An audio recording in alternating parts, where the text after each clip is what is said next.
Bonjour, bonjour. Bienvenue chez Château de la Superbête. Yeah, super bête, hein? C'est un podcast. Non, c'est pas un podcast. C'est C'est un... donc Quoi? Je sais pas le mot. ok. En France, c'est un podcast, En France. mais en Québec, c'est une balado. Un balado? Balado, c'est le mot. C'est J'ai le mot. jamais entendu le mot balado. C'est le mot le plus pire du monde. I swear. Yo. Balado, c'est le mot. Non. En Québec, c'est balado, mais pour vrai, ça va être... Hey, j'ai entendu le podcast Castle Super Beast. Le podcast, Château de la Superbête. Mais ouais, balado, c'est dégueulasse ce mot-là. Bon. Please tell me you have been playing Expedition 33. Expédition 33, Clair, Obscur. It's so French. It's the Frenchest thing I've ever seen in my life. It's so French. It's so French that I have learned that I realized that I've heard the word before in art history class, and I didn't quite remember it. Oh my God. We've learned in art history about Clair Obscur, which is chiaroscuro, right? There's a whole part of art. Oh, that's what Strongbad used back in the day. Chiaroscuro. Yeah, exactly. It's high contrast. It's the Sin City style applied to classical painting. You know, if you go Renaissance, and so just that's the bit. I'm like, oh shit, that's actually a word I learned. Indeed. So I have started it. I'm not super duper far in. I am also not super duper far. But I will just say that, like, I've done the intro. I got a party member, and I got to a talking pot and stopped. Right. Okay. So I am a little further than you, like just a bit, like maybe 90 minutes past you.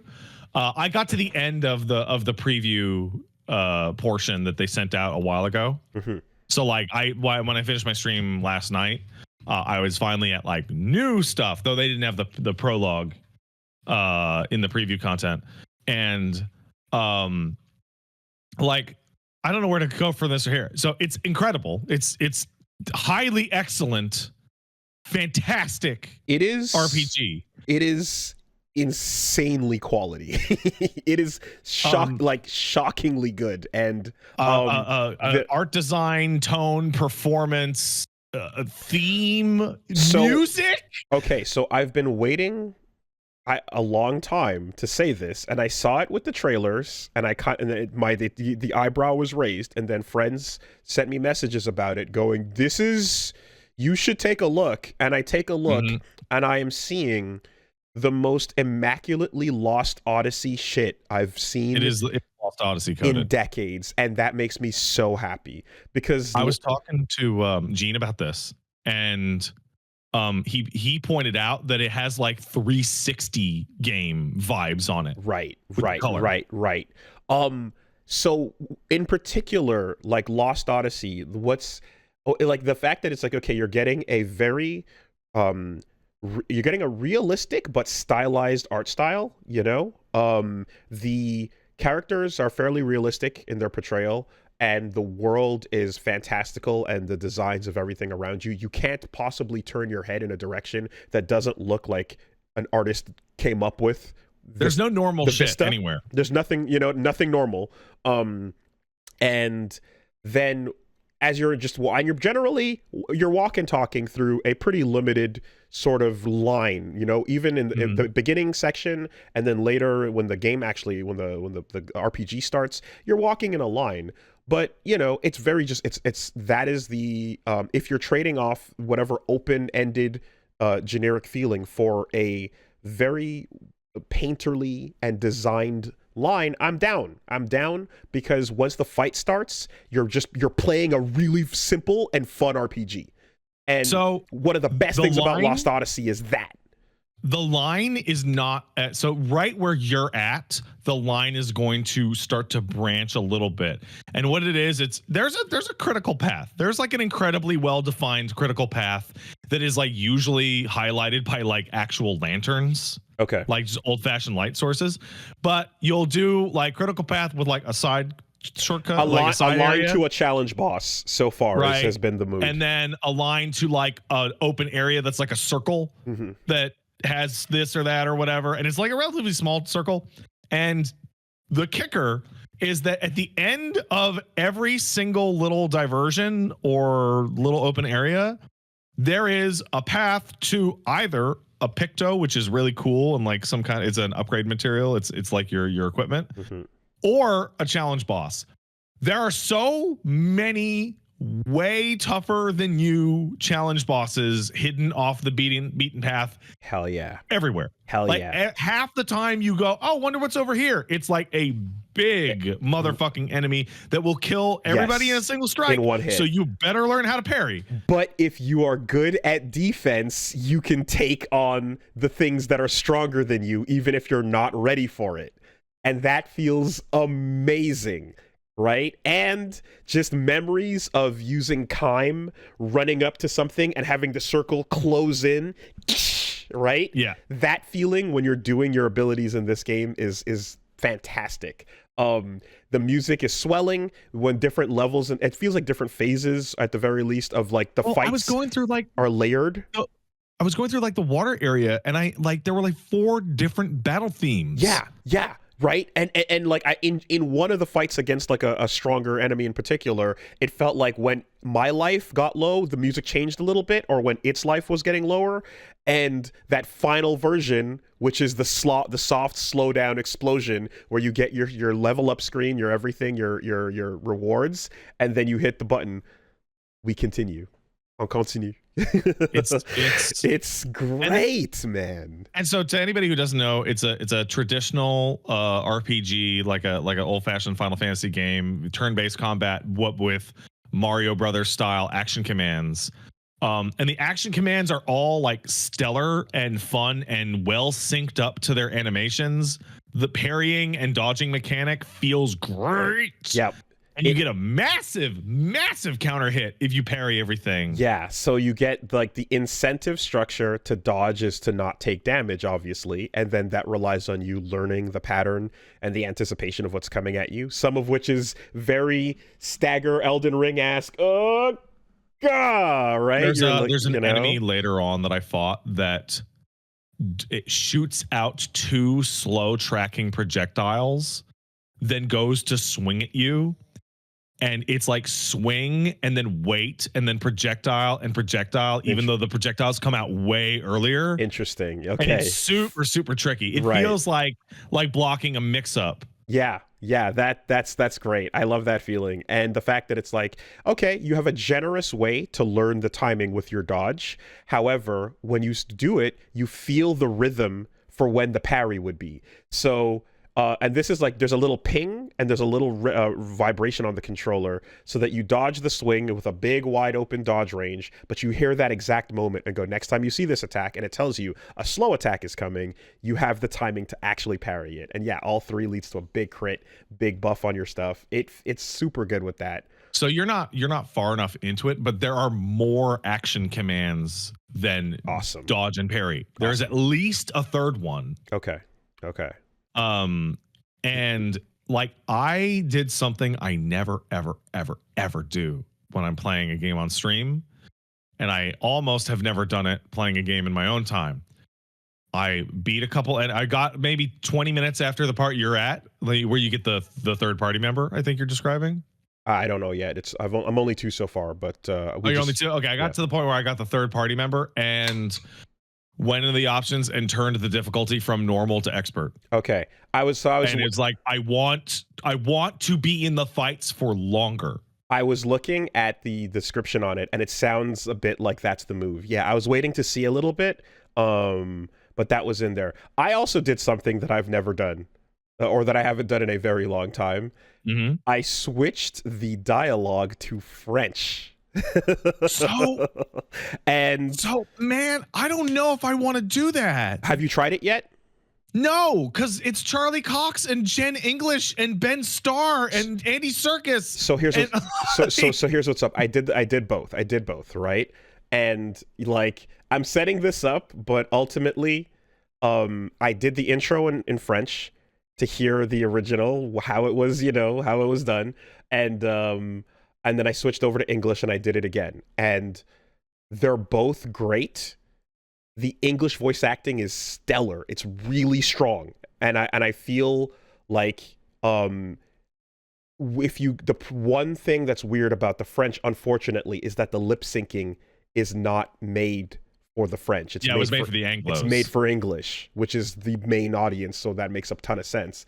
Made for the Hanglish, yes. But in the same way that I'm like, if I'll watch an anime in Japanese and read the subtitles, I'll watch a friend. You know what I mean? Like I'll play it in the language, But yeah, like so it's actually a little confusing to me as to what the real language is when the lip syncing is for English. It is for English, yeah. Here's the thing, though. There's something like, okay, if like this, listening to it in French though adds a little air of like, a little like sarcasm to the exchanges. Don't you mean sarcasm?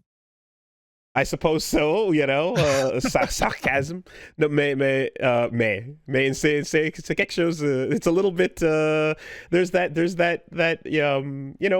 foreign film feeling to it. Yeah.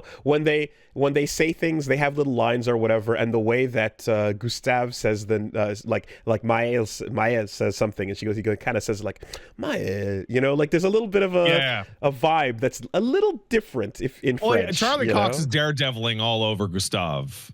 Now he is daredeviling it all over the place. Now, what's funny is that when I look at his face, I see Robert Pattinson. Yeah, so I see like Monsieur Pattinson, Robert. It's pretty close, right? It's so strong. It's crazy. So like, before I get too far away from the gameplay stuff, also I've gotten far enough to get upgrades, and the way the game handles upgrades is incredible. You upgrade weapons with what is the game's equivalent of Titanite. So there's bespoke like upgrade materials for levels 1 to 3, and you get like 1 million. And then levels 3 to 5 is a different one, and then you'll eventually get 1 million of those. So I've noticed I've been picking up these weapon upgrade tools and Lumina points, and I haven't been able to use them yet because I just last night got to the part you where get to a place where you can use them. Okay, so there we go. We're sitting on them for now. And it's like the part I played up to is like the training wheels, and then the training wheels come off, and they're like, okay, you can feed. So there's a system where you equip something called a picto. It's essentially equipment, and they all have little skills on it. So like, if you shoot an enemy, it can mark them, or maybe you do 50% more with your regular attack. And stat buffs, and stat buffs. But when you've done 4 battles with a picto equipped, the passive ability just becomes available to slot in, but you have a limited number of slots. One of the upgrades you get is how many of these upgrade slots do you want? Like right now, when I got to the upgrade, I went from 11 to 20 on every one. Sick. So how about this? And then you just get the upgrades to just dump as many as you want. And how about this? Once you internalize the skill, your whole party can use it. Yeah. If they have if they have the spare points to spend on them, you can equip everything. So like I'm thinking of the like FF6 learning system, or 9. Well, I'm thinking of 6 when you learn magic after a while, by equipping it's materia. like the 6 magic system and like the 9 ability system. Okay, but like in this case, everyone is sharing it. It's not just the one person, right? And so like I learned augmented attack, which costs 7 lumina, which is very expensive, but its basic attack is 50% strong. Yeah, got that one. It's gonna go on everyone. And then I got one called vigilance, which is the counter attack that you do when you do a perfect parry is 25% stronger, and that costs 3. Great. Okay, nice. There it goes on every single person. Yeah. It's just so funny too.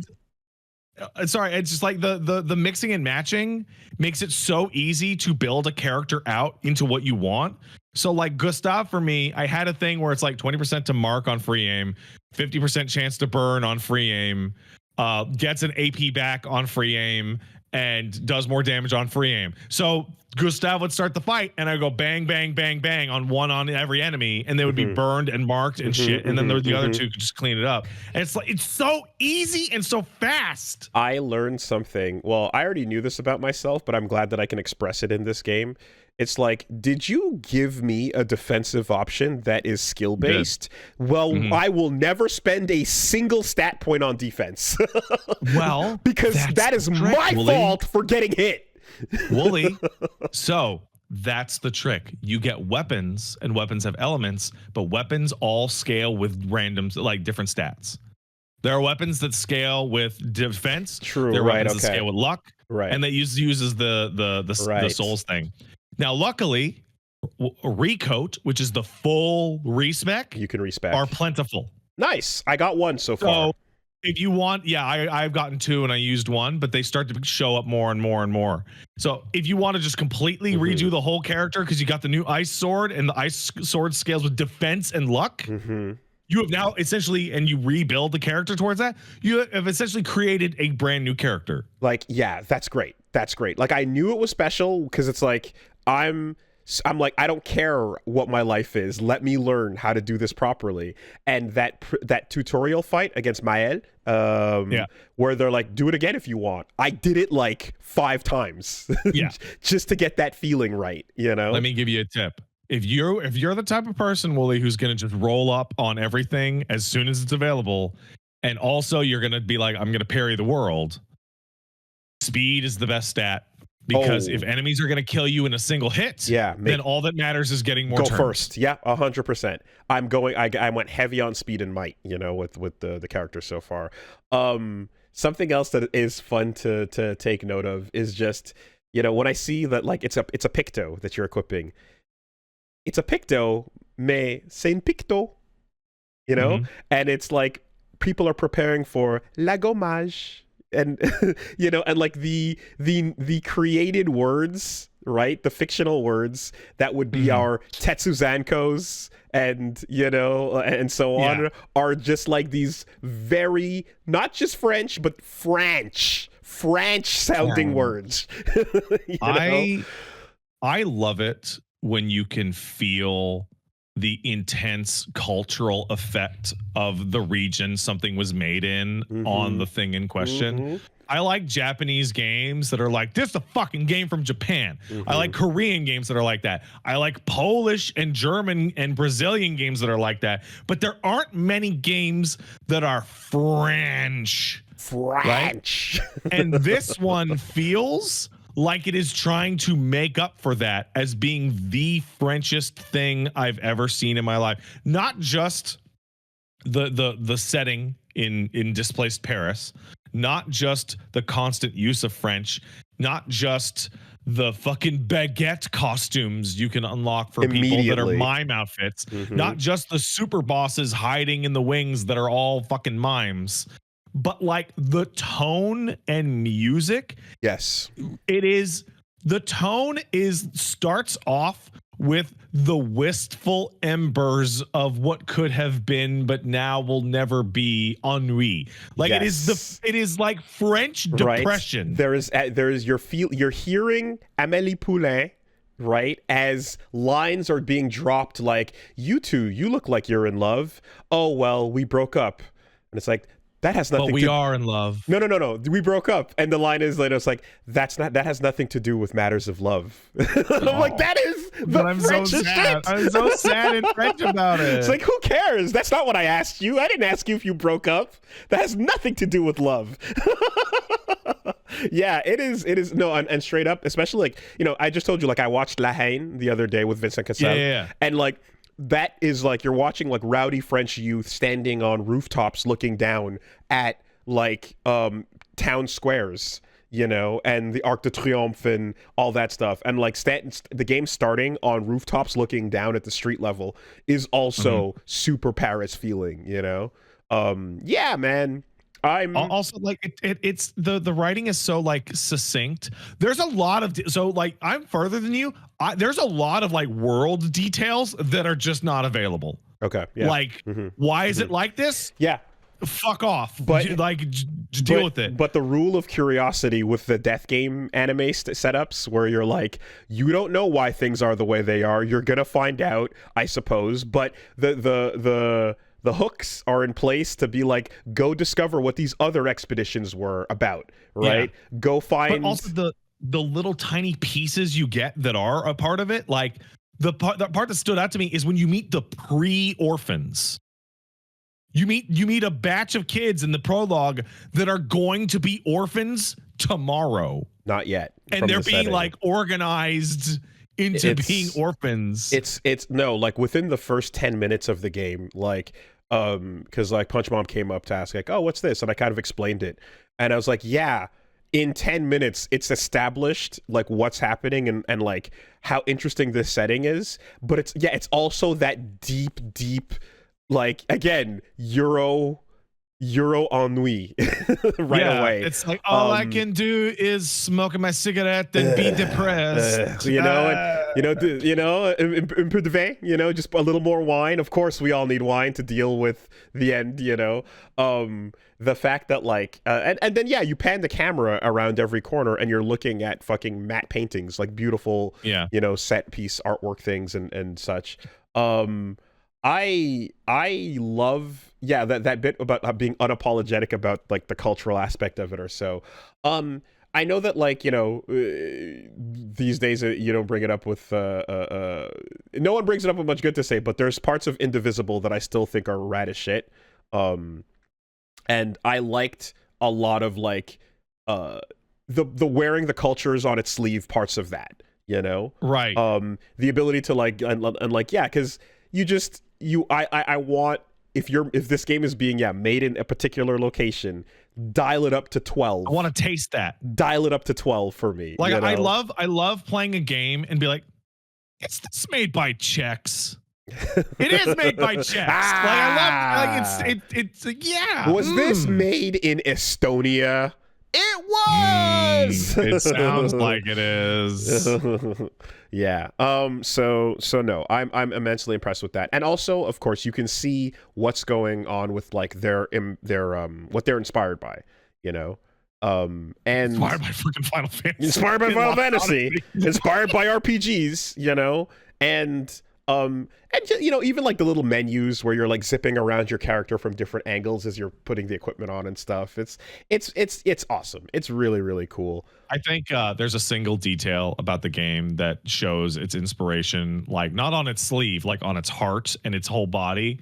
And I read an interview about it after the fact, but when I played the preview, you exit out of an area onto a fucking small chibi character, like outsized world map. Like it's fucking Star Ocean or FF7. Okay. And like it's like insanely old school. It's like a PlayStation 1 game world map. And I read an interview with some of the devs and they were like, why'd you put world maps in? Because world maps are cool. Sick. I also appreciate, just for my own exploration purposes, that like you walk down a hallway, it branches, and you're like, one of these is hard progress, the other one isn't. And if you pick the one that's hard progress first, there'll be a thing that's like, oh, hey, progress is beyond this path. Are you sure? Yeah. And I go, oh, thank you. No. And then I go the other way. So that's going to stop happening. Instead, it'll switch up to, are the characters talking? Yeah, this is progress. There's that bit too. Yeah, or like did the next beautiful tree sprout? Or so. Yeah. You're like, okay, cool. Is there a way larger than usual enemy on the horizon? This is the optional one. Cool, great. I'm astonished at how many optional like mid bosses and in one case super boss that I found. I found a legitimate like super boss within the game's first 3 hours. The game labels the area with a giant danger symbol. Huh. Okay. And I beat it during the preview. Okay. And I'm like, all right, I'll go beat it again. And then when I tried it, I discovered that they made the thing resistant to burn damage, which is how I beat it during the preview. I'm like, oh, okay, you guys actually don't want me to be able to do this. Right. I saw Jacob Geller playing it and being like, yeah, this can happen. And he posted a fucking screenshot of the post-battle report where it was like a 56.5-minute fight Wow. with like 900 parries. Wow. Like Okay. as long as you just Do don't it. allow yourself to get hit, Yeah. you can defeat anything eventually. Incredible. Yeah, the skill tree is a proper, like, you can see good shit in all directions, and it's a genuine which way do I want to go right now? Because if everything exploding into fire and immediately overcharging sounds phenomenal. But you know, a quick little lightning zaps over here and going down. The things that go this way seem like they're also worth it. And then healing over here is important. Resurrection, you know, resing your party. Like, there's some stuff where you have to actually sit there and be like, I don't know how I want to spend these stats, you know? So I had a situation where I was just buying the cheapest skills available to get the most skills, but you can only equip 6. So that's not actually so I do have a pro tip. I'm saving everybody has a skill that does what's called a break. Yes. Which is it stuns a monster and it, you know, renders. You want to have one of those on every character. Because if you don't, you can get fucked on. Okay, yeah, I can see that. I feel looking at it too, I can see there's an early way to have characters be self-sustaining. And I'm like, yeah, I want that too. I want people healing themselves. Yeah.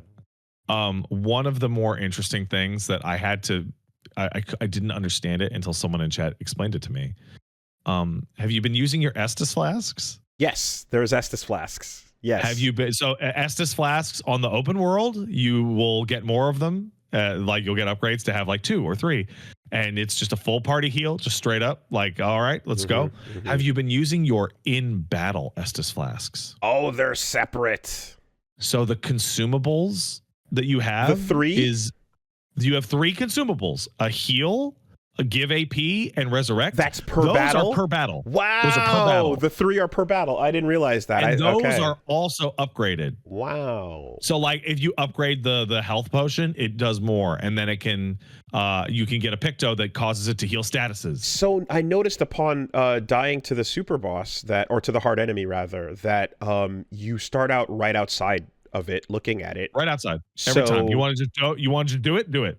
That is a high and you know, between that and the bonfire system of flag camps between each other where you refresh your Estises, there's a very high incentive to challenge yourself. Just fight it. Just fucking fight it. What's the worst that'll happen? You'll lose like a minute. And then if you can't, you're like, all right, fuck this, then walk away, you know? Also, sitting down at the bonfire respawns enemies, you know? So it really is... like grace, you know, essentially. I was fighting an enemy and I was trying to learn the parry timing and I was having a really hard time, and I was like, you know, doing the resurrect item and you only get 3, so I'd use all that up and then my party would get down to like from 3 to 1. Like, all right, I'm cooked. And then what you do is you hit start and you hit load game, and you can load the autosave that's right in front of it. Yeah. So okay, it doesn't seem like manual saving is a part of this game. Nope.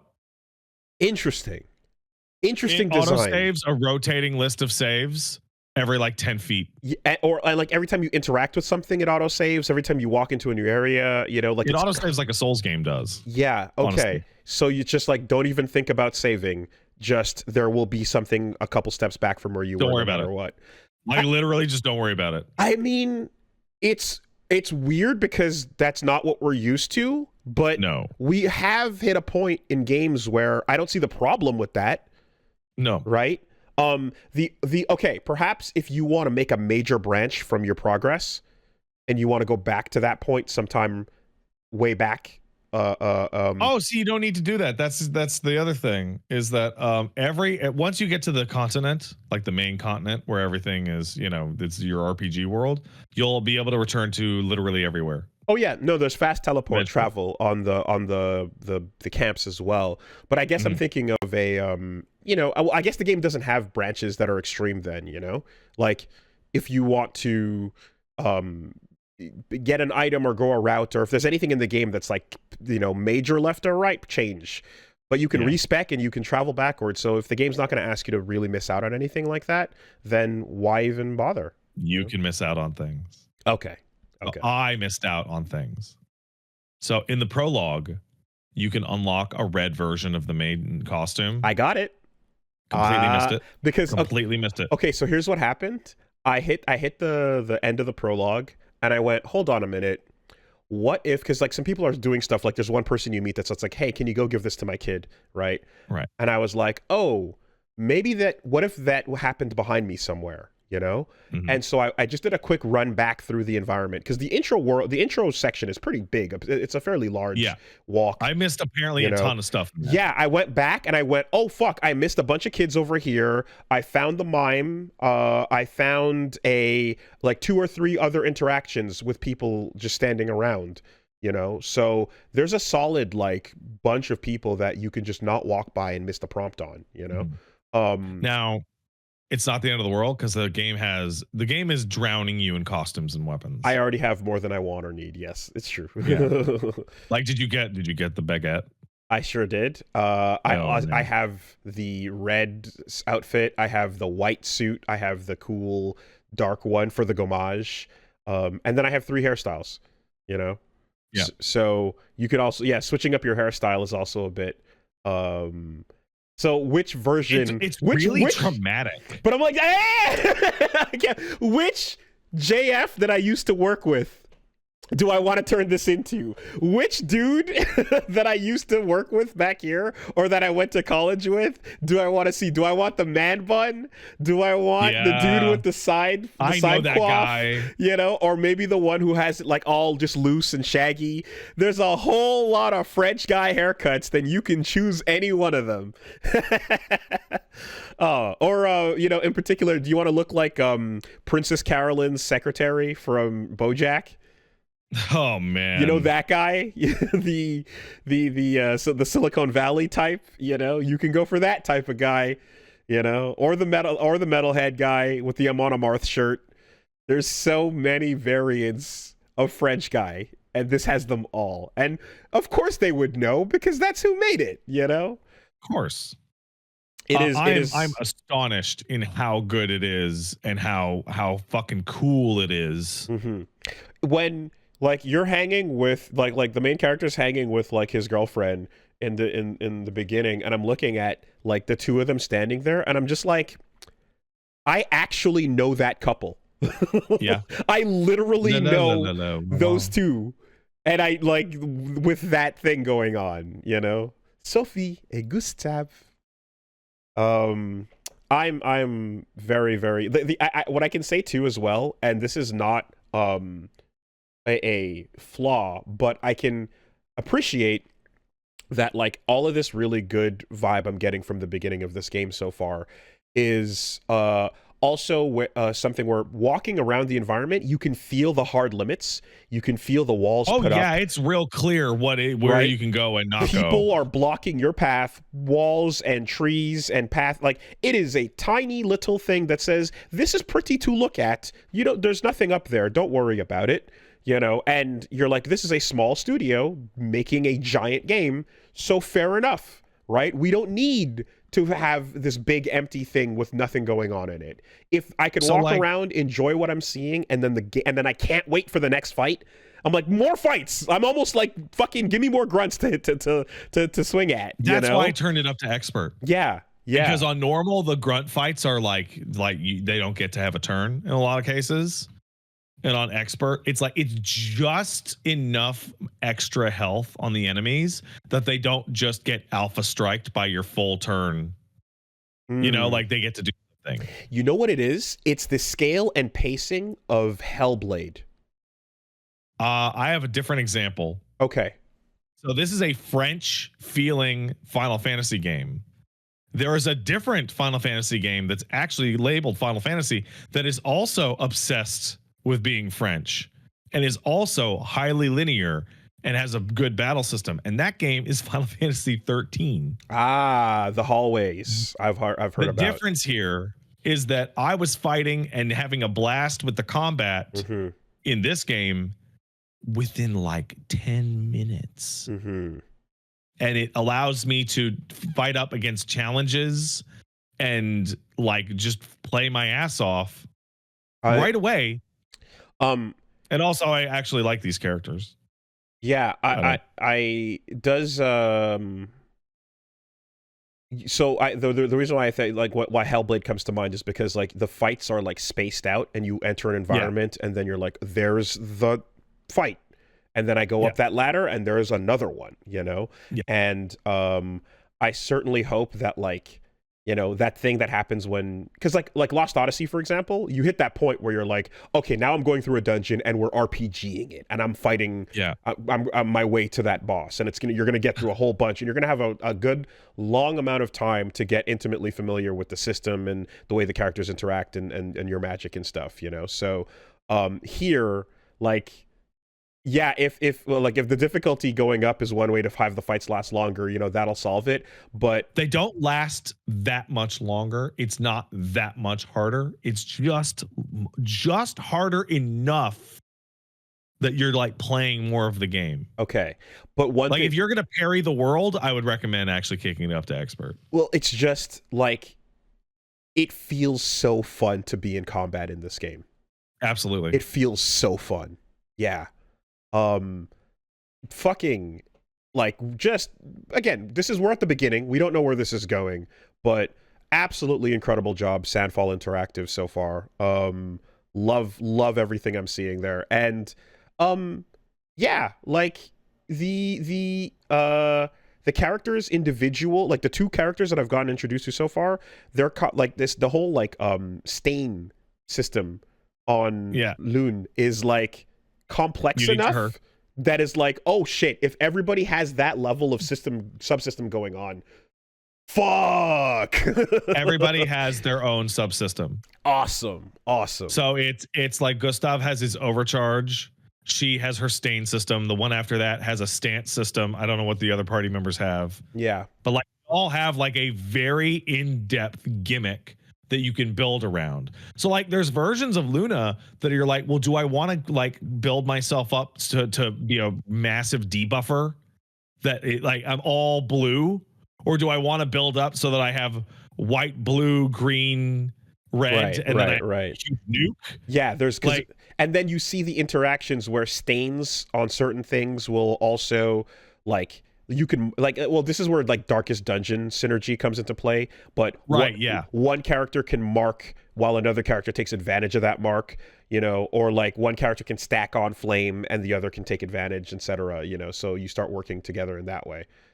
I also think that this game might have come out at a perfect time for people like you and me, because there's a massive undercurrent that keeps coming up in the dialogue in which people are calling Gustav an old man. And he's like, 30 years old didn't used to be old. And people are like, whatever, dude, you're so old. And I'm like, I just turned 39 last week. Right. Yeah, you start thinking about age a whole lot differently playing this game, for sure. I'm almost 40. Shit, I had another point, but it's slipping away. Yeah, so good. Good stuff so far.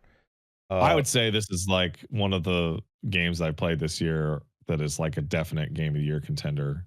Like even like right away, it's just exploding with quality. Oh yeah, I mean, like, we're not even really getting into it, but like the story is very compelling so far. Oh, absolutely. It's so weird. Everything that's happening is so interesting and strange and like awful and like, wow, you know? And like there's this kind of I